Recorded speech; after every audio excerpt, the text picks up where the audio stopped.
এক এক করে 11 বছর, হ্যাঁ 11 বছরে পা দিল নরেন্দ্র মোদীর এনডিএ সরকার। এই নিয়ে এখন থেকেই ঢাক বাজাতে শুরু করেছে বিজেপি। সত্যিটা হলো নিজের ঢাক নিজে পেটানো একেই বলে।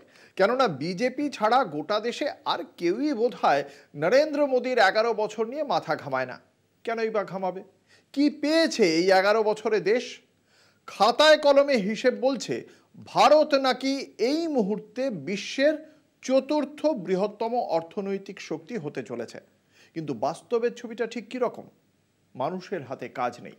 অবস্থা এতটাই খারাপ যে বিনে পয়সায় রেশন দিতে হয় তাদের, না হলে হয়তো দুর্ভিক্ষের হাহাকার উঠত দেশে।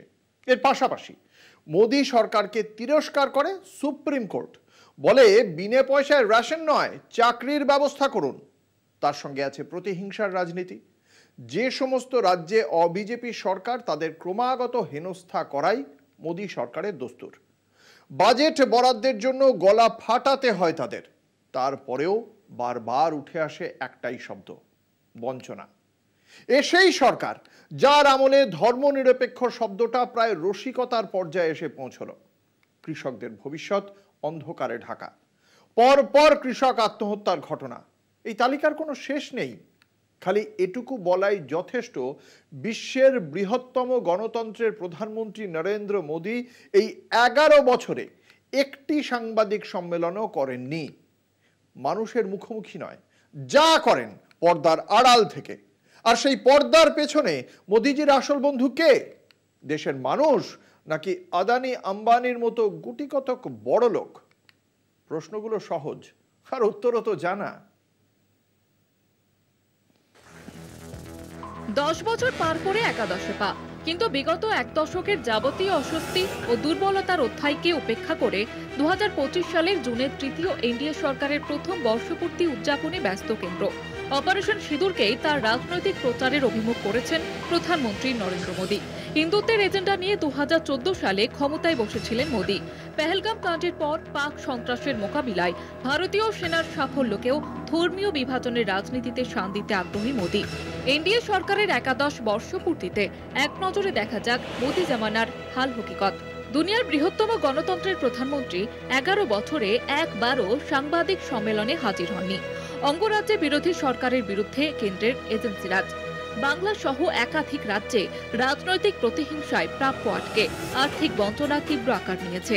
সংসদে বিরোধী মুখ বন্ধে অষ্টাদশ লোকসভায় এক লপ্তে রেকর্ড সংখ্যক সদস্যের সাসপেনশন। মণিপুর হোক বা অপারেশন সিঁদুর, সংসদ এড়াতেই তৎপর প্রধানমন্ত্রী। বিপন্ন ধর্মনিরপেক্ষতা, ওয়াকফ আইন সংশোধনে সংখ্যালঘুর অধিকারে হস্তক্ষেপ। বিশ্ববাজারে দাম কমলেও ভারতে পেট্রোপণ্যের দাম ঊর্ধ্বমুখী। খাদ্যশস্যের বেলাগা মূল্যবৃদ্ধি, আম আদমির আর্থিক দুর্দশা তীব্রতর। 4.5 দশকের সর্বোচ্চ বেকারত্ব মোদী জামানায়। জিডিপির ঊর্ধ্বগতি সত্ত্বেও দেশে আর্থিক বৈষম্য চরমে। মোদী অনুরাগী জনকয়েক ধনকুবেরের হাতে দেশের সিংহভাগ সম্পদ কেন্দ্রীভূত। দেশে 80 কোটি নাগরিককে বিনামূল্যে রেশন দিতে হয়। বিশ্বের চতুর্থ বৃহত্তম অর্থনীতির দাবিদার মোদী প্রশাসনকে। বিশ্বব্যাংক সূত্রে প্রকাশ, ভারতে প্রায় 7.5 কোটি মানুষের আয় দৈনিক 225 টাকার কম।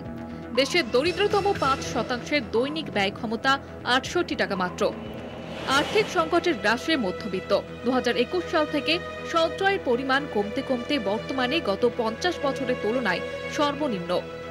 বিপন্ন কৃষি ও কৃষক। 2018 থেকে 2023 দৈনিক গড়ে 30 জন কৃষক আত্মহত্যা করেছে। কৃষিজীবীর প্রকৃত আয় বছরে 0.4% হারে কমেছে। বিড়ম্বনা আন্তর্জাতিক কূটনীতিতেও। ভারত পাক সংঘর্ষ বিরতি নিয়ে ট্রাম্পের দাবিতে বেকায়দায় ভারত। রাষ্ট্রপুঞ্জ থেকে IMF, বিশ্বব্যাংক, ADB সব ক্ষেত্রেই দিল্লির দৌত্য ব্যর্থ, যার সুযোগ নিয়ে চলেছে ইসলামাবাদ। বিজেপির নির্বাচনী ইস্তেহারে দেওয়া প্রতিশ্রুতির ফিরিস্তিকেই যেন ব্যঙ্গ করছে বর্ষপূর্তি উপলক্ষে মোদী সরকারের দেশব্যাপী প্রচারের মেগা কর্মকাণ্ডকে। এক কথায় ফাঁপা প্রতিশ্রুতি আর স্ববিরোধী কৃতিত্ব জাহিরে পার এক দশক। কলকাতা টিভি।